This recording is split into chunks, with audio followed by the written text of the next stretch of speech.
Chalo, let's begin for the last part of the chapter. क्या बात आज नहीं marker? We go for the last, which is nucleus. Now, we've already discussed it earlier. Nucleus is generally present at the center of the cell, and that's why you classify it to be as nucleus. Who discovered nucleus, Shrishti? Robert? Good. Who discovered? Robert Brown. दक्ष कौन से साल में किया था? 1831. हाँ 1831. पक्का? Yes. 1881 में नहीं, 1831. 1831 में किया था according to NCERT, and according to GDP it is 1881. So Robert Brown in the year 1831 he discovered nucleus. Now जैसे हमारे बॉडी में ब्रेन होता है, ब्रेन का क्या काम है? To give signals to your body ताकि तुम्हारा बॉडी फंक्शन कर सके. Likewise सेल के अंदर होता है न्यूक्लियस जो बेसिकली सेल को सिग्नल्स भेजता है ताकि उसको पता चले कि उसको क्या क्या काम करना है और किस तरीके से काम करना है. So when we talk about nucleus, it is basically having a main function of controlling as well as coordinating of various cellular function. Are we clear? Yes. Cell के अंदर जो अलग अलग फंक्शन होता है वो कैसे होगा और कब होगा ये कोऑर्डिनेट करना और उसे कंट्रोल करने का काम किसका रहेगा? न्यूक्लियस का. किसका? Nucleus. जब न्यूक्लियस का बात करते हैं ना उसके अलग अलग शेप्स होते हैं. Nucleus are of different shapes. Generally nucleus is spherical in shape. Generally nucleus is spherical in shape. Spherical म्हणजे काय? गोल, बॉल जैसा. ठीक है. You can also have it being discoid shape. Discoid म्हणजे काय? Oid meaning light. Oid means light. Light नहीं, light जैसा. So discoid meaning This light. so इसका स्ट्रक्चर कैसा हो सकता है? कैसा होगा? डिस्क जैसा हो सकता है. सीढ़ी देखा है? Yes. So it is disc like. So जब एनिमल टिश्यू में थोड़ा और आगे बढ़ोगे and you hear about something called as squamous epithelial tissue. नाम तो सुना होगा. Yes. Right? फाउंडेशन में भी हम सुन चुके हैं ये नाम. तो ये जो squamous epithelial tissue होता है वो फ्लैट टिश्यू होता है. अब अगर वो सेल से फ्लैट है तो ऑब्वियसली उसका न्यूक्लियस भी क्या होगा? Flat. And thus it is disc-like or discoid. ठीक है. इसके अलावा it could be lobed. So you can have bilobed nucleus. Bilobed nucleus म्हणजे काय? कुछ ऐसा लोब्स रहते हैं. लोब्स यानी कुछ अलग से स्ट्रक्चर बाहर निकला है. ये जो ईयर लोब्स होते हैं दिख रहा है, ये अलग से स्ट्रक्चर बाहर आता है.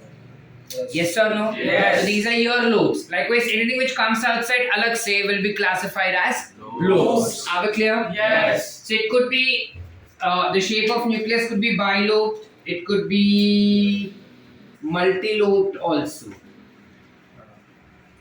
It could be twisted as well. ये बाइलोब, मल्टीलोब, ट्विस्टेड ये सारे अलग अलग शेप जो हम बात कर रहे हैं ना वो जनरली अपने को nucleus WBCs different types of WBCs will have these type of shapes. Understood? Yes. क्या आंसर? Understood. बात है? Yes. पक्का? Yes. श्रुतिका राइट? सृष्टि समझ रहे? दो सृष्टि. चलो इसके अलावा talking about its position, nucleus कहाँ पे लोकेटेड होगा? Where will you find nucleus? So generally it is found at the center of the cell. But sometimes you also find nucleus at periphery. What do you understand by periphery? यानी कि अगर ये particular cell होगा तो पूरा cytoplasm से भरा हो जाता है या वैक्यूल रहेगा तो न्यूक्लियस पेरिफेरी पे रहता है. This is generally seen in which cells? Plant cells. ठीक है. इस टाइप का कुछ प्लांट सेल्स में अपने को काफी कॉमनली दिखाई देता है. ठीक है. काफी बारी क्या होता है, it is not at periphery but then it is located basally, it is present at the basal region. For example, columnar epithelial tissue सुना होगा. Yes. तो जब वो पिलर शेप के सेल्स होते हैं ना, तो उनमें नीचे के तरफ न्यूक्लियस लोकेटेड होता है कुछ ऐसे. Can you see that? Yes. So they are located at the base. So either they could be basally located, they could be centrally located, or they could be located at periphery. ठीक है. इसके अलावा when you talk about number of nucleus, generally nucleus is single. So generally the cell is uninucleated only. Generally cell is uninucleated only. Siddhi uninucleated म्हणजे काय? Only single nucleus would be seen. Correct? अब कुछ कुछ sales ऐसे होते हैं जिसमें दो दो न्यूक्लियसेस भी हो सकते हैं. So that we call it as binucleate cells.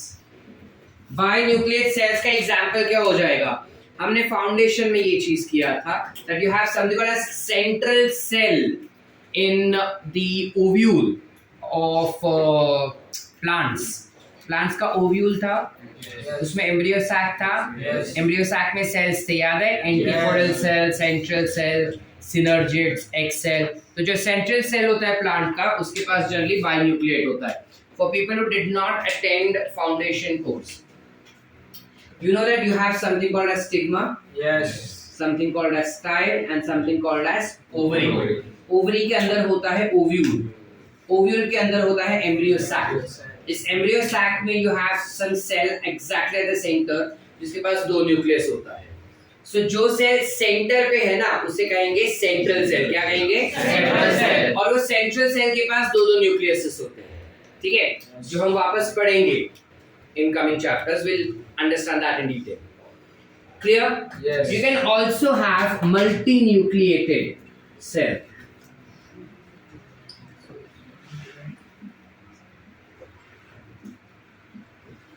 यानी एक से दो से ज्यादा न्यूक्लियस भी उसके पास हो सकते हैं. तो जब दो से ज्यादा न्यूक्लियस उसके पास होंगे ना, अगर वो प्लांट सेल हुआ तो इस टाइप के सेल को हम कहते हैं सिनोसाइटिक सेल. क्या कहेंगे? Sinusoid cell.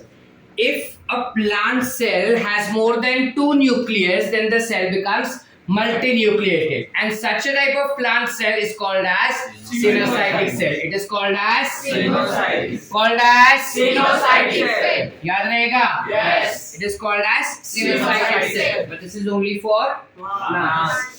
But when I talk about animal cell, for animal cell you will call it as syncytial या syncytium cell. You call it as Syncytium. क्या बोलते हैं? Syncytium. क्या भाई बोलना. हाँ, बाहर तो इतना बड़ा आवाज निकल देते रहा. क्या बोलते हैं? Syncytium. क्या बोलते हैं? Syncytium. क्या बोलते हैं? Syncytium. But this term is utilized only for Animals. However, NCERT में कहीं कहीं पे ऐसा किया है उन्होंने, जहाँ पे प्लांट सेल्स अगर मल्टी सेल्यूलर हुए ना, तो भी उनको सिंक्टियल सेल्स कहा गया है. ठीक है, वो जब पॉइंट आएगा तब मैं तुमको ये चीज याद भी दिलाऊंगा कि ऐसा ऐसा है करके. यहाँ तक क्लियर है? Yes. Any doubts? No. So these are basic informations. Who discovered nucleus? Robert Brown. Who discovered? Robert Brown. In the year 1831. In the year 1831. Nucleus का मेन फंक्शन क्या है? To control and Coordination. Different functions of the Cells. Cells. इसके अलावा उसके अलग अलग type के shapes भी हो सकते हैं. Majority of the time the shape is always spherical, but sometimes you also find rest of the other types of shapes. Position most of the time centrally located होता है, लेकिन plant cells में specifically वो हमेशा periphery होता है. Why is nucleus in plant cells present always peripherally? Because उनके पास central vacuole होते हैं. Plant cells have central vacuole, जहाँ पे सेंटर पे एक बड़ा सा वैक्यूल होता है उनके पास, और ये बड़ा वैक्यूल सेंटर पे होने की वजह से पूरा साइटोप्लाज्म जो है साइड में खिसक जाता है. और जब साइटोप्लाज्म साइड में खिसक गया है तो बाय डिफॉल्ट न्यूक्लियस भी किधर आएगा? साइड में, which is nothing but at periphery. Are we clear? Yes. Everyone? Yes. Dr. दक्ष लग रहा है क्या? समझ रहा है? तो यस कौन बोलेगा? स्वयं की जगह पे बैठ के क्या स्वयं का तेरे को वाइब्स आ रहा है? क्लियर है Yes. एवरीवन? Yes. चले आगे. Yes. Let's try to understand the structure of nucleus. So when we talk about structure of nucleus, it's a double membrane structure. Nucleus के पास दो membrane होते हैं कुछ इस तरीके से.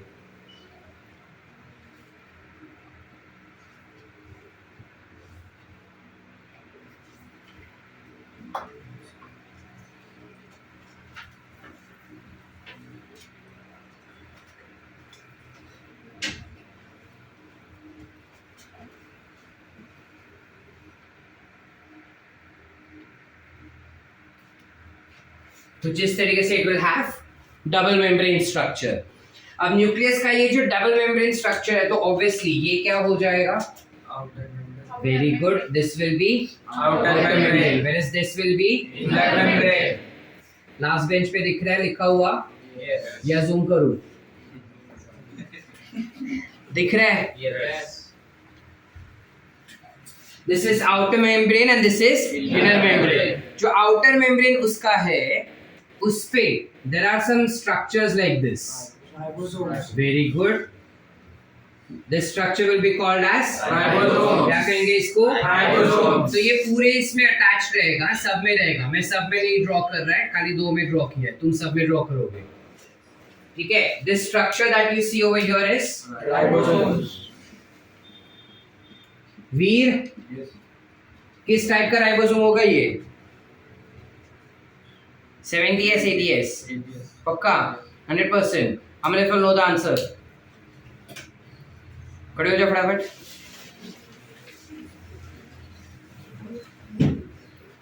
बाकी जो बैठे हो क्वेश्चन लिखो फटाफट क्विकली.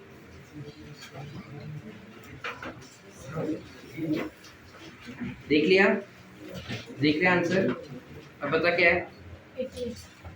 88. तू तो बोल दिया आंसर. बैठ चुपचाप. 80s is correct. क्वेश्चन लिखो. It has to be 80s. ठीक है. यूकैरियोटिक सेल है ना? Yes. It will be 80s. Yes. Eukaryotic cell में सिर्फ दो जगह पे 70s टाइप का राइबोसोम्स आता है. हमें बताओ कौन सा दो जगह है जहाँ पे यूकैरियोटिक सेल में तेरे को 70s टाइप का राइबोसोम मिलेगा? Mitochondria. Mitochondria and mitochondria and Chloroplast. It's mitochondria and Chloroplast. Are we clear? Yes. Everyone? Yes. बाकी हर जगह पे क्या रहेगा? क्या रहेगा? ATS. क्या रहेगा? ATS. विनिल ATS किस दो सब यूनिट से बनता है? Out. 60-40. It will be 60 and 40. चलो. So this ribosome that we see is ATS. ATS. अब क्योंकि राइबोसोम्स है तो बाय डिफॉल्ट आउटर मेम्ब्रेन क्या हो जाएगा? रफ हो जाएगा. और इनर मेम्ब्रेन क्या हो जाएगा?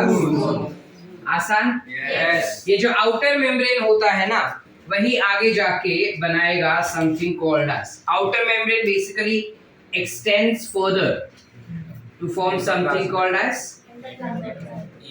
क्या बनाएगा? Endoplasmic reticulum. Very good. It will form something called as Endoplasmic reticulum. ठीक है. Yes. इसके अलावा कैन वी सी के आउटर और इनर मेम्ब्रेन दोनों के बीच में there is some space. Yes. Can we see this space? Yes. This space that we see is called as perinuclear space. You call it as perinuclear space. काय म्हणतात? Perinuclear space. ये perinuclear space में ना fluid भरा होगा. Perinuclear space में क्या होगा? Fluid. इस fluid को क्या कहेंगे? इस fluid को कहते हैं perinuclear fluid. ठीक है. पेरिन्यूक्लियर स्पेस में भरे हुए फ्लूइड को कहेंगे पेरिन्यूक्लियस फ्लूइड. अब या क्लियर है? Yes. समझा? Yes. अच्छा ये फ्लूइड का काम क्या होगा? ये फ्लूइड का काम होगा नरिशमेंट देना. किसको नरिशमेंट देगा? न्यूक्लियस. ठीक है. इसके अलावा जब हम इसका मेम्ब्रेन का वगैरह बात करते हैं और ये पेरिन्यूक्लियर स्पेस बोल रहे हैं, ये स्पेस जनरली कितना होता है? So the space between the two membrane ranges from 10 to 50 nanometers. 10 से 50 नैनोमीटर के बीच में वो चेन मतलब स्पेस होता है जो हर एक न्यूक्लियस के पास मतलब हर एक सेल के न्यूक्लियस का ये पेरीन्यूक्लियर स्पेस अलग अलग हो सकता है. Most commonly that you see is 20 nanometers. Commonly that we see is 20 nanometers. But हम जो जनरल दिया है एनसीईआरटी में वही लिख देते हैं, which is 10 to 50 nanometers. Micrometer नहीं है, नैनोमीटर्स आएगा. ठीक है, माइक्रोमीटर बहुत ज्यादा बड़ा हो गया. It will be nanometers. आसान. चले आगे. पक्की बात. अच्छा अभी ध्यान से देखो, जो दो मेम्ब्रेन है ना, उन मेम्ब्रेन के बीच में स्पेस है. Can you see that space? Yes. Can you see that space? Yes. तो जो दो मेम्ब्रेन्स होते हैं न्यूक्लियस के, वो दोनों मेम्ब्रेन कंटिन्यूअस नहीं होते हैं. It is discontinuous. It is not continuous, it is rather discontinuous. और डिसकंटिन्यूटी में they join each other and form a pore. Can we see this? They are joining together and forming a pore. इस pore को क्या कहेंगे? You call it as nuclear pore. Very good. You call it as nuclear pore. Call it as nuclear pore. Nuclear pore का क्या function होगा sir? Nuclear pore is responsible for allowing transport of substances inside as well as outside the nucleus. English बोला. Nuclear pore काय करणार आहे? बाहेर जी काही material असेल त्याला न्यूक्लियस मध्ये आणि न्यूक्लियस मधून सबस्टन्सेस बाहेर आणण्यासाठी तो हेल्प करणार आहे. कळलं? आता ते आत आणि बाहेर काय जाणार आहे ते आपल्याला पाहायचं आहे. तर आत आणि बाहेर आरएनए आणि प्रोटीन होणार आहे. काय होणार आहे? RNA and protein. RNA and protein can be transported in and out through nuclear pore. RNA का फुल फॉर्म क्या होगा प्रेरणा?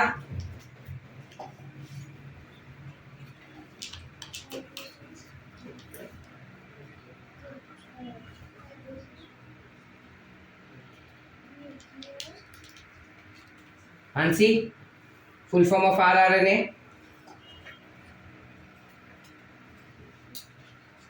साई, सृष्टि,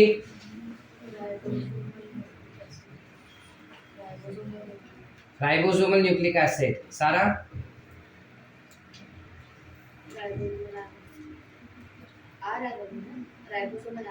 that is ribosomal ribonucleic acid. Question लिखो.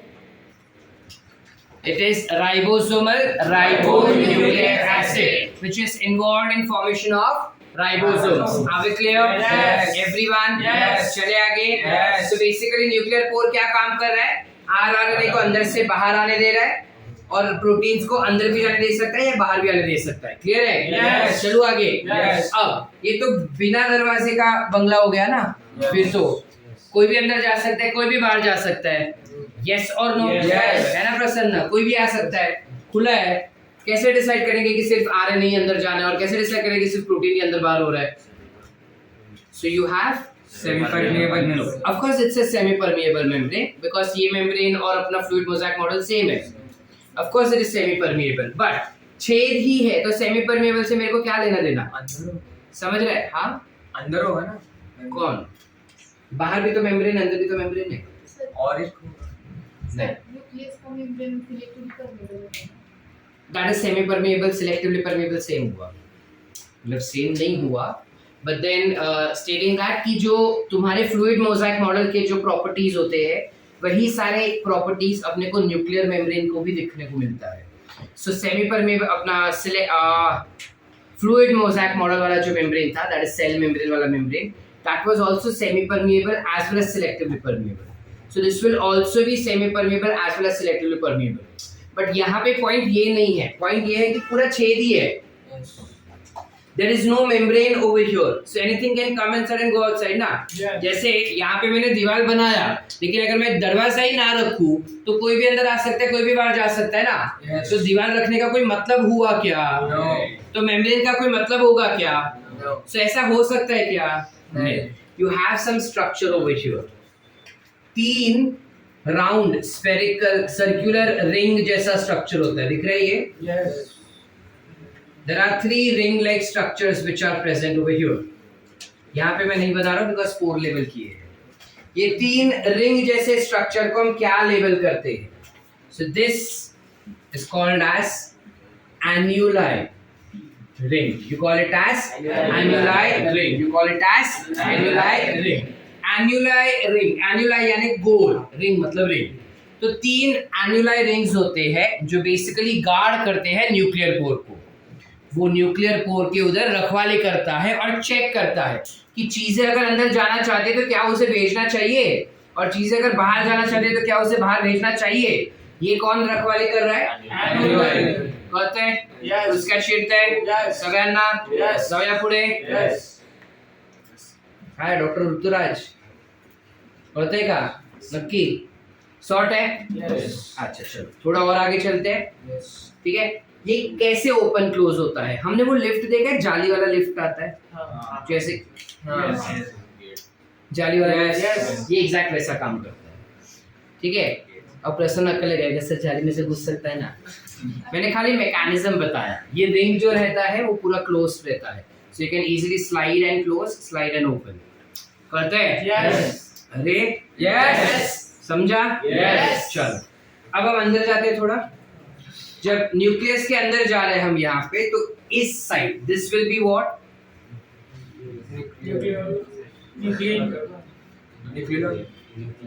मेरा नाम नहीं चाहिए. इस स्ट्रक्चर को क्या कहते हैं अपन?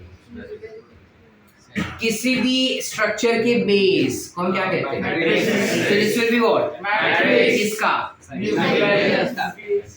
कौन था? Cytoplasm.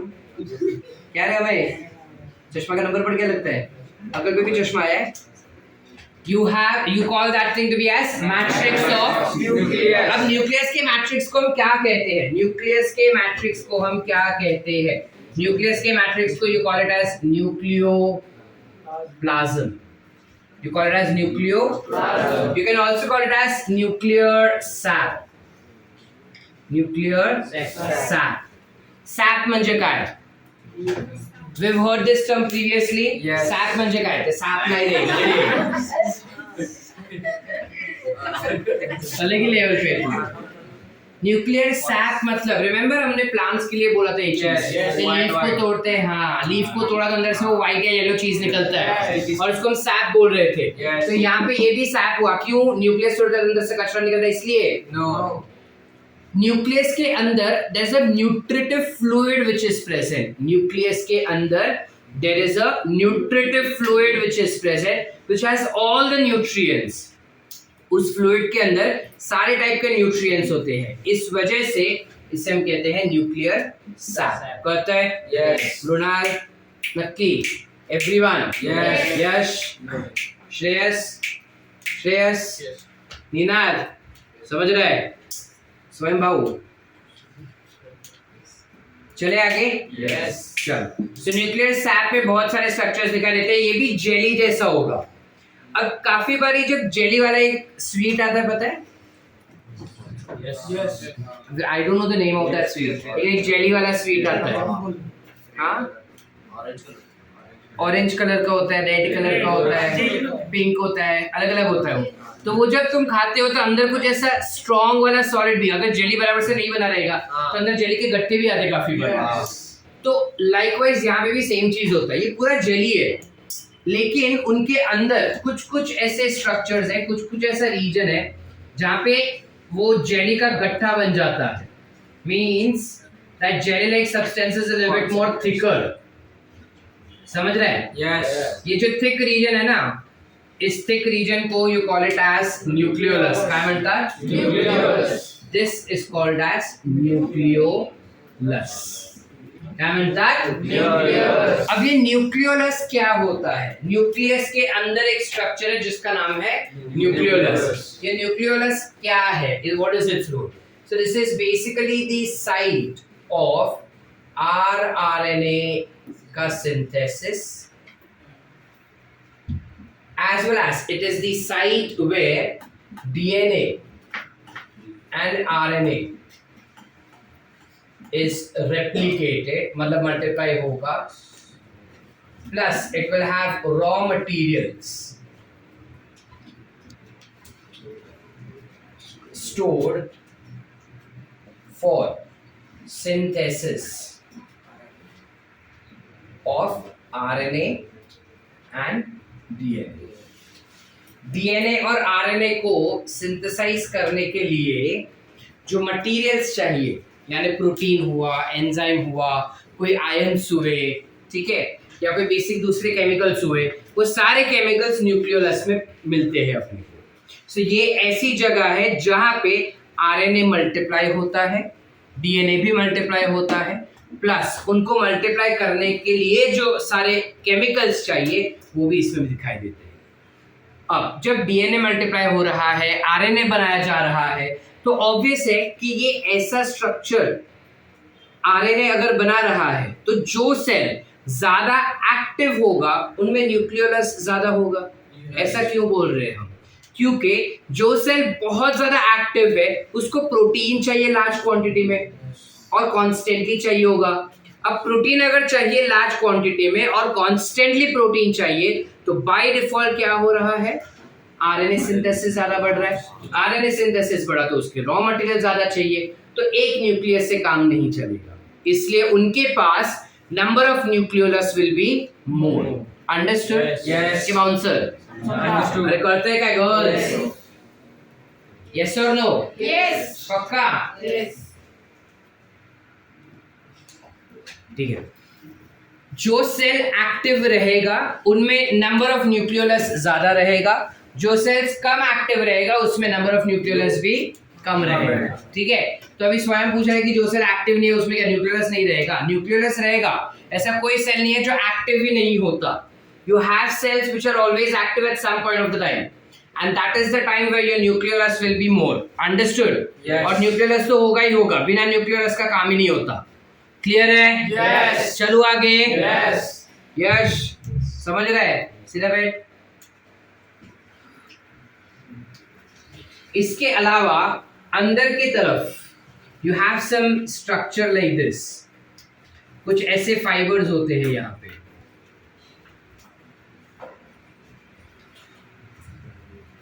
Some fibers are present like this. ये जो फाइबर्स है इसका काम क्या है? ये फाइबर्स ना क्रोमोसोम्स को अटैच करवाता है न्यूक्लियर मेम्ब्रेन से। It will attach chromosomes to nuclear membrane. But then my question is कि ये फाइब्रस स्ट्रक्चर का नाम क्या है? This fibrous structure is called as nuclear lamina. काय म्हणतात? Nuclear lamina. काय म्हणतात? Nuclear lamina. Nuclear Lamina. So अगर हम प्रोकैरियोटिक सेल के पास जाए, गो बैक, प्रोकैरियोटिक सेल नामक कुछ था, Yes. उसके अंदर हमने मीसोसोम पढ़ा था। Yes. तब हमने मीसोसोम के लिए ये बात बताई थी कि जो मीसोसोम्स होते हैं वो क्रोमोसोम्स को सेल मेम्ब्रेन से अटैच करवाते हैं। उनके पास न्यूक्लियस का मेम्ब्रेन नहीं होता, इस वजह से उनके क्रोमोसोम्स सेल मेम्ब्रेन से अटैच हो रहे थे। समझ रहे हैं Yes. कि नहीं? मृणाल लक्ष्य इकडे। उनके क्रोमोसोम्स सेल मेम्ब्रेन से डायरेक्टली अटैच हो रहे थे और वो अटैचमेंट के लिए मीसोसोम्स हेल्प कर रहा था।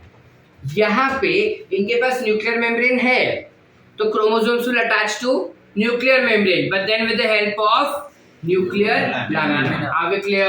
Yes. एवरीवन? Yes. चले आगे। Yes. Yes or no? Yes. I don't want boys saying yes now. I want girls only saying yes. Yes or no? Yes. पक्का? Yes. आवाज किधर है? थक गए? अभी एक और लेक्चर है 1.5 घंटे का, 3 बजे तक बैठने का है। एनर्जी कुठे है? Yes or no? Yes. हाँ। Yes or no? Yes. हाँ। वो अकेली चिल्ला रही है, प्रूव कर रही है, फर्स्ट बेंच पे बैठी है। चले आगे। Yes. चलो, इसके अलावा ना सेल के मतलब न्यूक्लियस के अंदर कुछ ऐसे फाइबर्स होते हैं।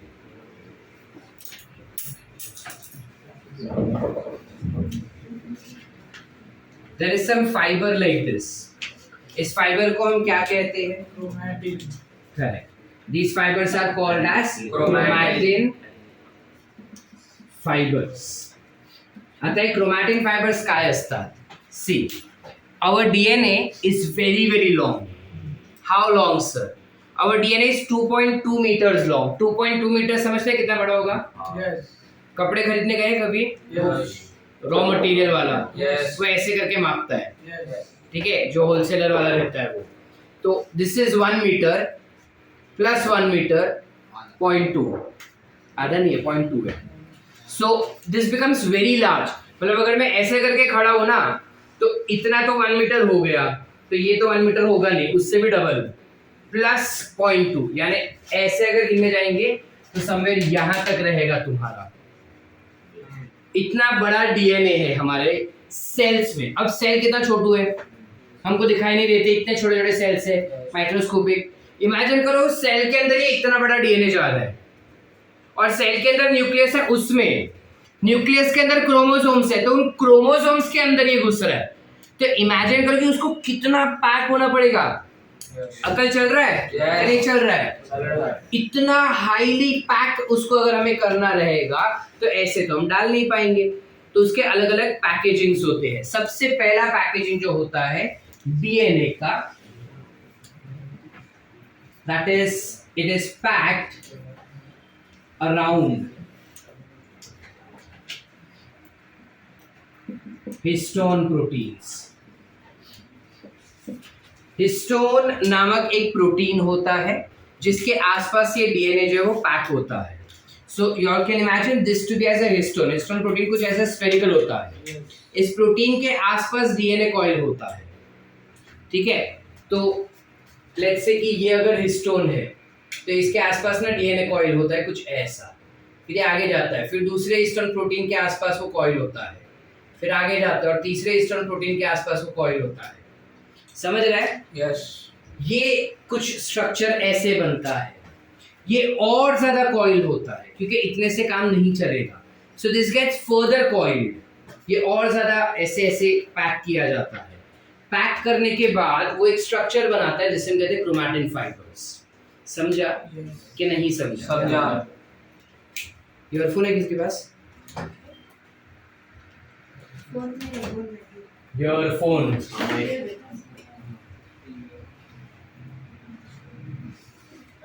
धागा जैसा कुछ नहीं है देना. बर्ड्स नहीं चाहिए.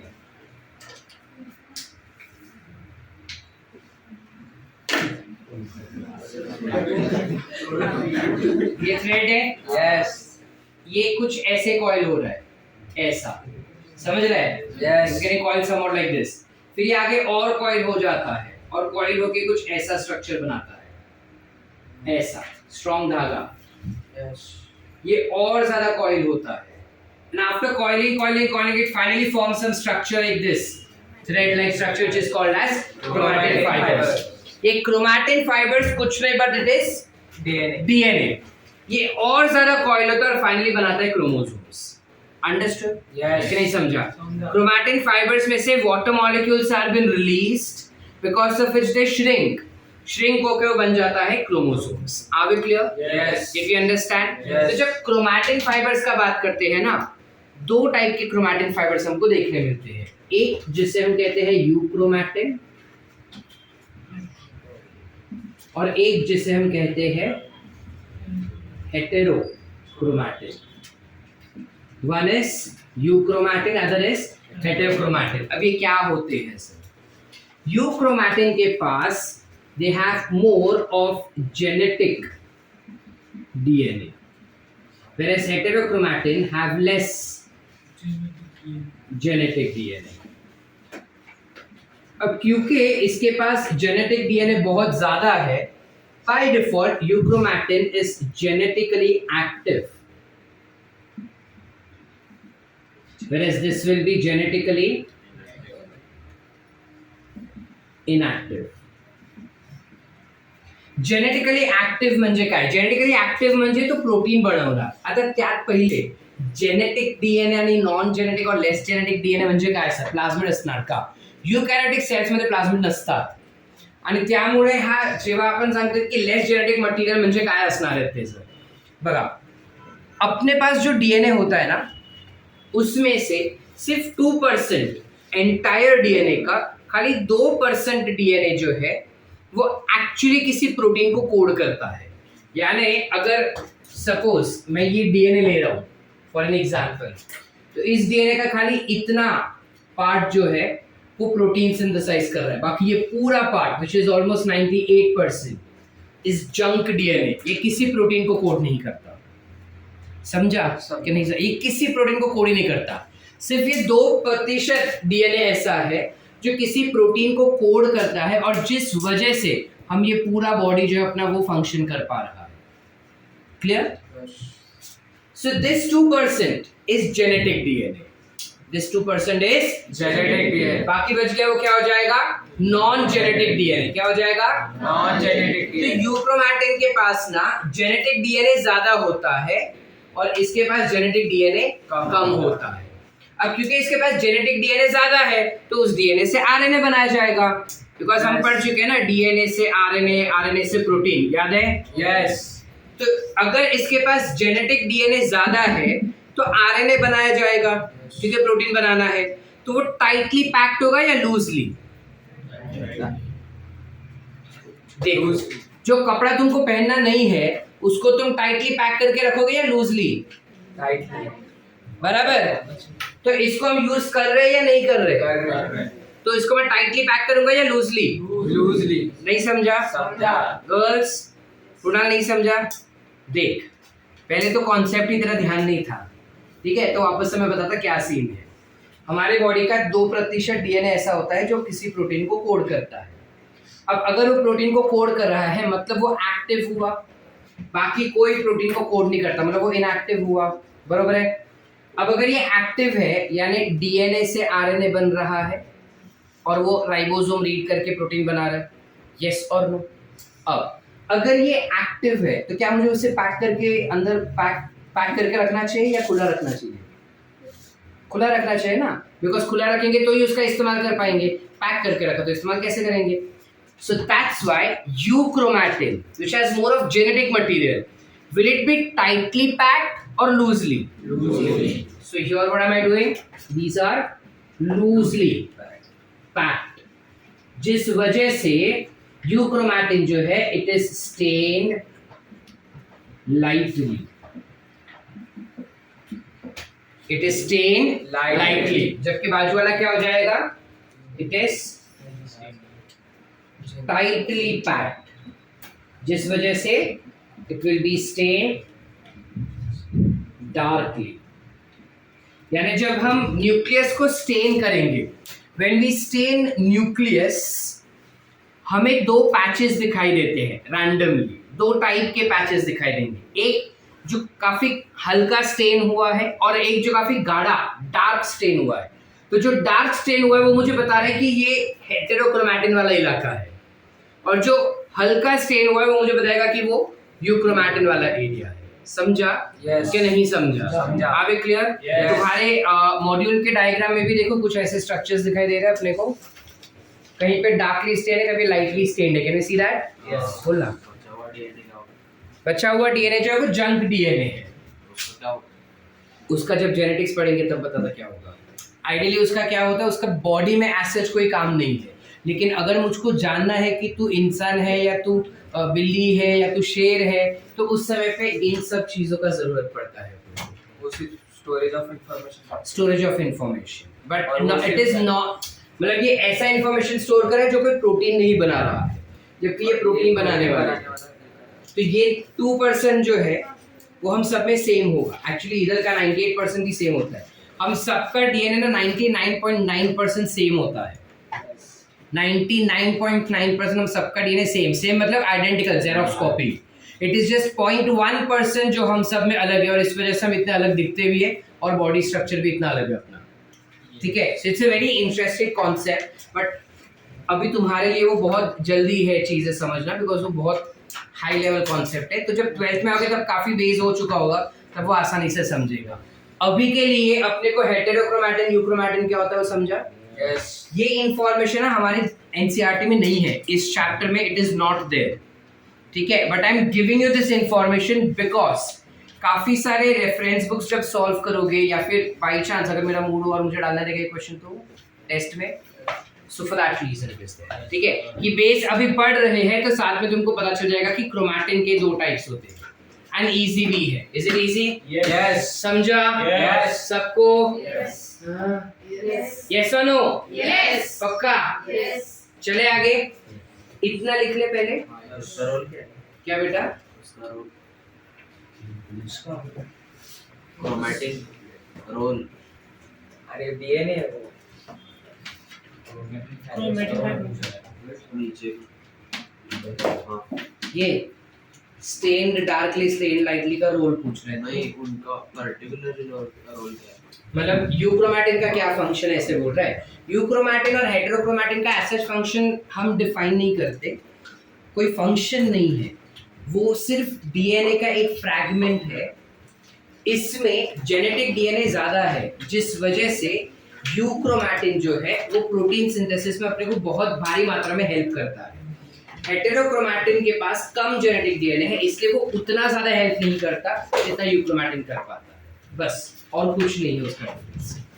ठीक है, न्यूक्लियर लैमिना है ना, स्पिंडल फाइबर का न्यूक्लियर लैमिना को स्पिंडल फाइबर नहीं बोला है हमने। तुझे किसने बोला कि उसको स्पिंडल फाइबर कहते हैं? तेरा पर लगाया? वो अटैच कर नहीं इसमें नहीं होता। नहीं, वो अलग है, वो बताता हूँ। क्रोमोसोम का स्ट्रक्चर पढ़ेंगे अभी अपन, तब बताता हूँ क्या है। समझा सबको? Yes. कोई डाउट है? अच्छा, अपने बॉडी में कितने क्रोमोसोम्स होते हैं? 46, 26. 46. पक्का? Yes. You have 23 pairs. Yes or no? Yes. अब जब हमारे पास 23 pairs है तो टोटल कितने हो गए? 46. ये जो 46 क्रोमोसोम्स है, हर एक के लिए एक एक क्रोमैटिन फाइबर्स है। वो सारे क्रोमैटिन फाइबर्स मिला के 2.2 मीटर्स लॉन्ग डीएनए है। समझ रहा है? Yes. कि नहीं समझा? समझा। हमारे न्यूक्लियस के अंदर, सिर्फ हमारे यहाँ इंसानों के न्यूक्लियस में हमारे पास 46 क्रोमैटिन फाइबर्स होता है, but this is only for humans. अलग अलग एनिमल्स के अंदर, अलग अलग प्लांट्स के अंदर अलग अलग नंबर ऑफ क्रोमैटिन फाइबर्स रहेंगे, क्योंकि हमारे पास टोटल 46 क्रोमोसोम्स होते हैं। तो टोटल 46 क्रोमोसोम्स के अंदर 46 डीएनए जाना चाहिए, तो you have 46 chromatin fibres. Are we clear? Yes. यही 46 क्रोमैटिन फाइबर्स कॉइल हो के फाइनली क्रोमोसोम में पैक हो जाते हैं और इस वजह से हमको 46 क्रोमोसोम्स देखने मिलते हैं। Are we clear? तो सारे क्रोमैटिन फाइबर्स 2.2 मीटर्स लॉन्ग होंगे क्या सर? नहीं, ये सारे क्रोमैटिन फाइबर्स ज्वाइन हो जाएंगे और ज्वाइन होके एक फाइनल लेंथ बनाता है which is 2.2 metres long. Are we clear? अरे बाबा, Yes. समझा क्या? Yes. हाँ बोलो। कब एक मतलब पैक्ट होते हैं 46, वो जॉइंटली पैक्ट रहते हैं क्या अलग अलग? जॉइंटली मतलब सारे 46 एक दूसरे को कनेक्टेड? नहीं। नहीं। नहीं, कोई भी क्रोमोसोम एक दूसरे से अटैच नहीं होता, वो सेपरेट ही रहता है। मीनिंग यू हैव एक क्रोमोसोम ऐसा रहेगा, first chromosome, so first chromosome का दूसरा जो पेयर रहेगा ना वो भी ऐसे रहता है, they are never attached to each other. ठीक है, ये एक पेयर हो गया क्रोमोसोम नंबर 1, फिर दूसरा पेयर आता है, दिस इज क्रोमोसोम नंबर 2, वैसा। ठीक है, तो मतलब इतना शिद्दत से वो खड़ा नहीं रहता, वो रैंडमली रहता है, उसमें उनका भाई है। तो फिर 1 + 2 का क्यों 2.2 मीटर ऐसे आता है क्या? 1 + 2 क्या? मतलब अगर वैसे 46 अलग अलग है तो फिर वो सारा को एक साथ एक लाइन मिला तो 2.2 आएगा।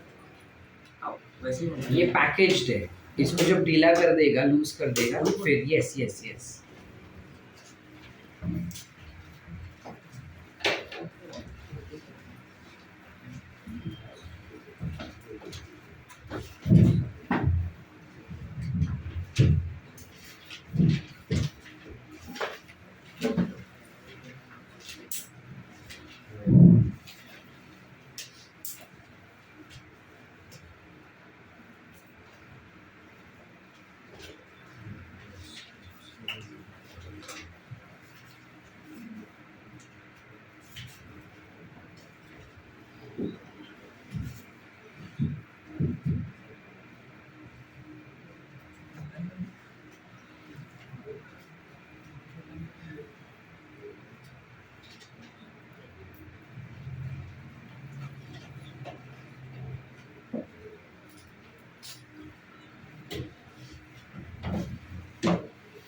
नहीं, वो जेली जैसा सब्सटेंस नहीं है।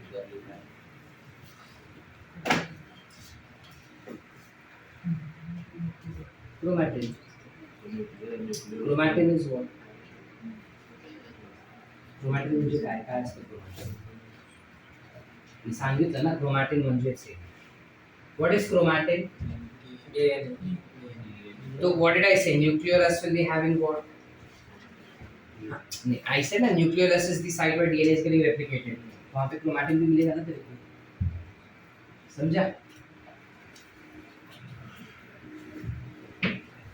चलो, let's go ahead. The next thing that we have is chromosomes. Chrome meaning color and soma meaning body. So chromosomes को हम chromosomes इसलिए कहते हैं because ये इकलौता ऐसा स्ट्रक्चर है हमारे सेल के अंदर कि अगर सिर्फ इतना अगर हम देखें ना क्रोमोसोम को, तो ये सारे रीजन को अलग अलग कलर से मैं स्टेन कर सकता हूँ. यानी यहाँ पे पिंक, यहाँ पे ब्लू, यहाँ पे रेड, यहाँ पे ग्रीन, यहाँ पे ऑरेंज, यहाँ पे येलो, ऐसे अलग अलग कलर से उसको स्टेन कर सकता हूँ. इस वजह से इस कलरफुल बॉडी को नाम दिया गया है chromosomes. Are we clear? Did we understand what is present within the chromosome? Chromosome के अंदर क्या होगा? डीएनए. यानी हम उसे क्या कहेंगे? Chromatin fibres. आदत डालो अभी. क्रोमोसोम्स के अंदर क्या रहेगा? क्रोमैटिन फाइबर्स जो डीएनए ही होते हैं, बट देन वो कॉइल्ड वर्जन है ना, तो उसका जो स्ट्रक्चर का नाम है वो चेंज हो जाएगा. डीएनए की जगह पे उसको कहेंगे हम क्रोमैटिन फाइबर्स. ठीक है. क्रोमोसोम्स जो रहते हैं उसका स्ट्रक्चर अगर हम देखेंगे तो कुछ ऐसा होता है. ठीक है. This tip region of chromosome, chromosome का जो टिप होता है इसे हम कहते हैं टेलोमेयर. क्या होता है? You call it as telomere. ये टेलोमेयर ना काफी स्टिकी होता है और स्टिकी होने की वजह से वो लैमिना के साथ आसानी से चिपक सकता है. ठीक है. अब प्रसन्न बोल रहे हैं कि सर स्टिकी है तो दो क्रोमोसोम भी चिपकेगा ना? नहीं. दो क्रोमोसोम्स के टेलोमेयर्स कभी एक दूसरे को नहीं चिपकते, वो हमेशा एक दूसरे को रिपेल करेंगे. सर आगे पीछे रहे तो वो कैसे भी ओरिएंटेशन में हो, वो कैसे भी खड़े हो, कभी भी दो क्रोमोसोम एक दूसरे के साथ नहीं चिपकते हैं टेल टू टेल. यानी टेलोमेयर से टेलोमेयर दो क्रोमोसोम एक दूसरे को कभी नहीं चिपकेंगे, even though your telomeres are very very sticky in nature. Are we clear? Yes. अरे यस. इसके अलावा ये सेंटर रीजन दिख रहा है, इस सेंटर रीजन को हम कहते हैं सेंट्रोमियर. काय म्हणतात? Centromere. काय म्हणतात? Centromere. सेंट्रोमियरला we can also call it as primary constriction. You can also call it to be as primary constriction. Primary constriction का म्हणतात? कंस्ट्रिक्शनचा मतलब कळते काय असतं? कंस्ट्रिक्शनचा अर्थ काय असणार आहे? एकत्र जोडलेलं किंवा श्रिंक झालेलं, त्याला आपण कंस्ट्रिक्शन म्हणतात ना. तर इकडे जर आपण ड्रॉइंग बघितलं तर काहीतरी असं ड्रॉइंग करतात आपण क्रोमोझोमला, बरोबर की नाही? क्रोमोझोम्स नेहमी आपण असेच ड्रॉ करतात. इकडे बघा कंस्ट्रिक्शन आहे, त्यामुळे ह्याला म्हणतात प्रायमरी कंस्ट्रिक्शन. हा प्रायमरी कंस्ट्रिक्शन काय करणार आहे? दोन सिस्टर क्रोमॅटिडला जोडून ठेवतो.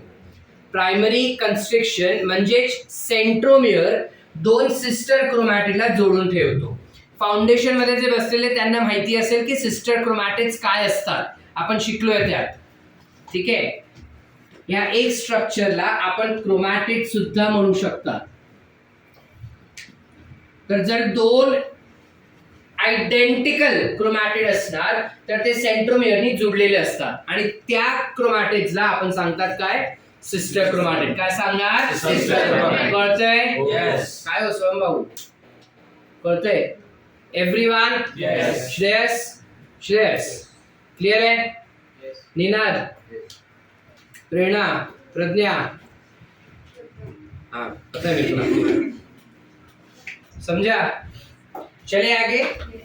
ऐसे ही ना एक और कंस्ट्रिक्शन होता है, दिख रहा है इधर? This will be called as what?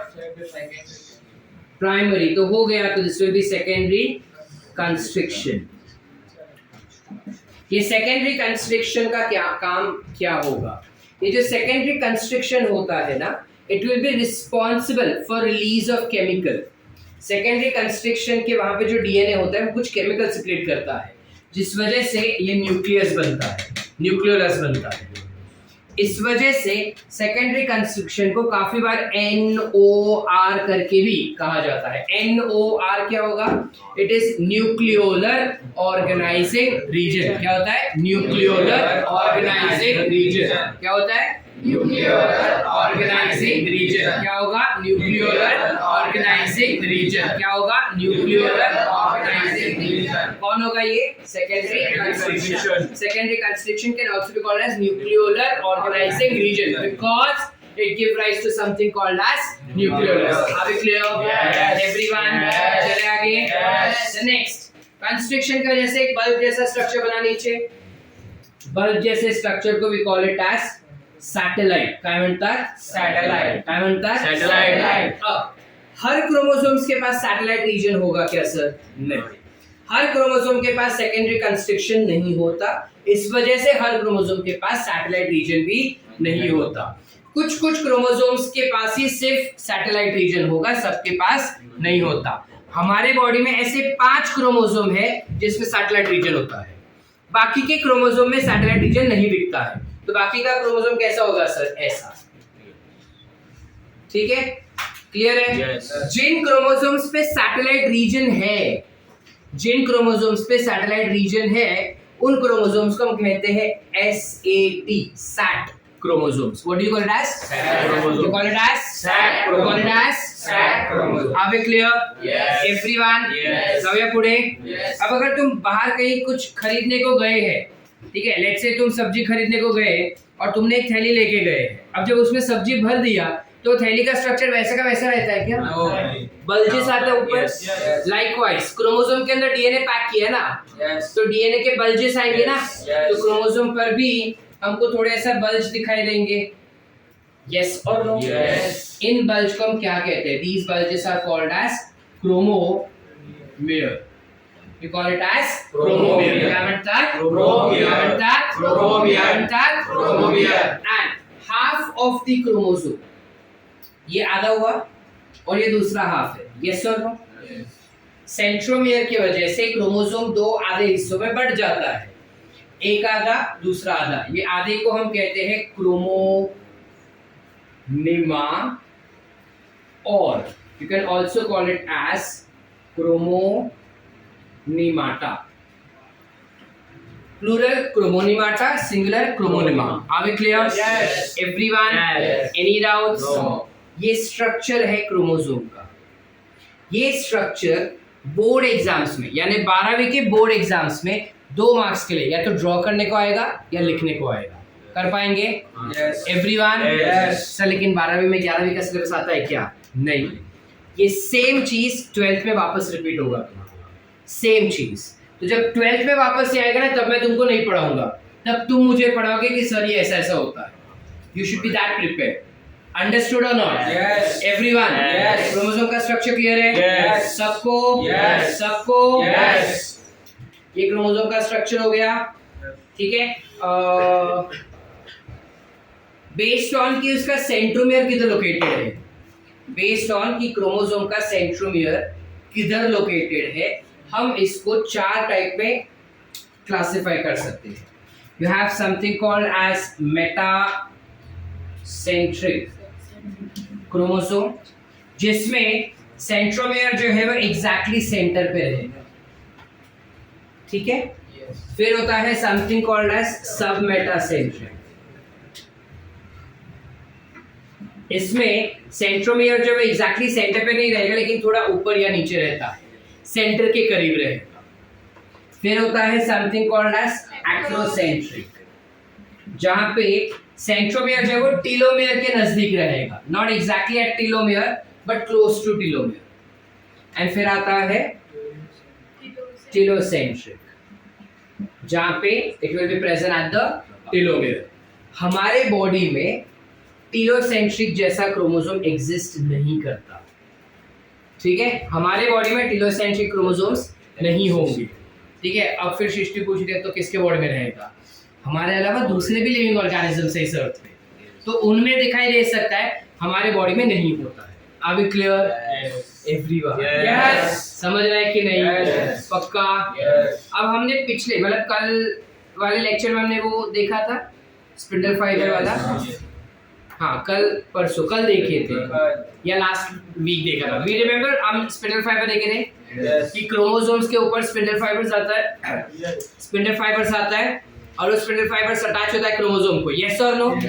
ये स्पिंडल फाइबर्स क्रोमोसोम को एक स्पेशल इलाके में जाके चिपकता है, जो सेंट्रोमियर के ऊपर एक शीट रहता है, सेंट्रोमियर के ऊपर एक रीजन होता है। इस रीजन को हम कहते हैं काइनेटोकोर्स। क्या कहेंगे? Kinetochore. One of the most important MCQ for your NEET examination. Spindle fibers attach a dash region of chromosome.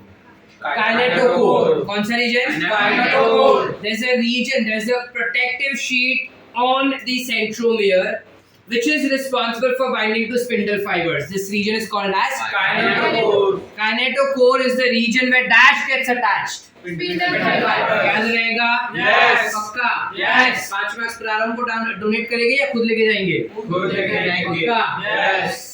Sort है? Yes. पूरा चीज? Yes. ये भी? Yes. न्यूक्लियस पूरा? Yes. विद दैट तुम्हारे 11th स्टैंडर्ड का फर्स्ट चैप्टर बायोलॉजी का complete. Clear है? एवरीवन? Yes. पक्की बात? Yes. लिखे? Quickly write down. चलो